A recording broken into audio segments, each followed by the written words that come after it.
Di pelosok Jawa Barat, tersembunyi sebuah desa bernama Desa K. Tidak ada yang tahu pasti kapan desa itu berdiri. Tetapi satu hal yang jelas, tidak ada yang berani ke sana.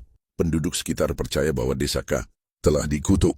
Dahulu desa itu makmur, namun berubah menjadi tempat terlarang setelah insiden mengerikan yang menimpa seorang wanita bernama Nyi Rengganis. Nyi Rengganis adalah janda muda yang dikenal cantik namun pendiam. Ia sering mengasingkan diri ke hutan, hingga suatu hari, warga desa menuduhnya sebagai penyebab kematian misterius yang terjadi berturut-turut. Anak-anak jatuh sakit tanpa sebab, hewan ternak mati dengan tubuh menghitam, dan sumur-sumur tiba-tiba mengering. Mereka menganggapnya dukun santet dan tanpa bukti, ia dihukum bakar hidup-hidup. Sebelum tubuhnya dilalap api, ia bersumpah akan membalas dendam. Setelah kejadian itu, Desa K berubah. Warga desa menghilang satu persatu. Suara tangisan terdengar setiap malam. Dan yang paling menyeramkan, wajah Nyi Rengganis sering terlihat di kaca rumah-rumah kosong, hingga akhirnya Desa K menghilang dari peta. Bertahun-tahun kemudian, seorang jurnalis bernama Galang dan dua temannya, Riko dan Maya, tertarik menelusuri Desa K. Setelah mendengar kisahnya dari seorang kakek tua di warung kopi. Jangan ke sana kalau kalian masih ingin hidup, peringat kakek itu. Tapi rasa penasaran mengalahkan ketakutan mereka. Setelah 2 jam berjalan kaki melewati hutan, mereka akhirnya sampai di Desa K. Sepi, menyeramkan. Rumah-rumah tua berdiri dalam keadaan terbengkalai, dipenuhi tanaman liar. Tapi ada sesuatu yang membuat bulu kuduk.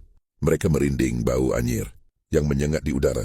Saat mereka memasuki sebuah rumah tua, Riko menyingkap tirai jendela untuk melihat keluar.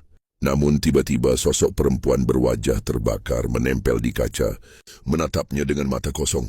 Riko menjerit jatuh ke lantai. Galang dan Maya menoleh ke jendela, tapi sosok itu telah menghilang. Malam itu mereka memutuskan untuk bermalam di rumah tersebut. Namun tepat pukul 12 malam, suara langkah kaki menyeret terdengar di luar rumah. Galang mengintip dari celah pintu, dan saat itu juga tubuhnya membeku ketakutan.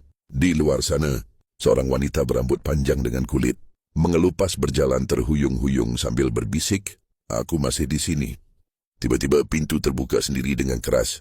Pintu itu terbuka sendiri dengan suara berderak. Lilin yang mereka nyalakan berkedip-kedip, lalu mati bersamaan. Dalam gelap, terdengar suara bisikan lirih yang berubah menjadi jeritan panjang. Galang, Riko, dan Maya terpaku di sudut ruangan.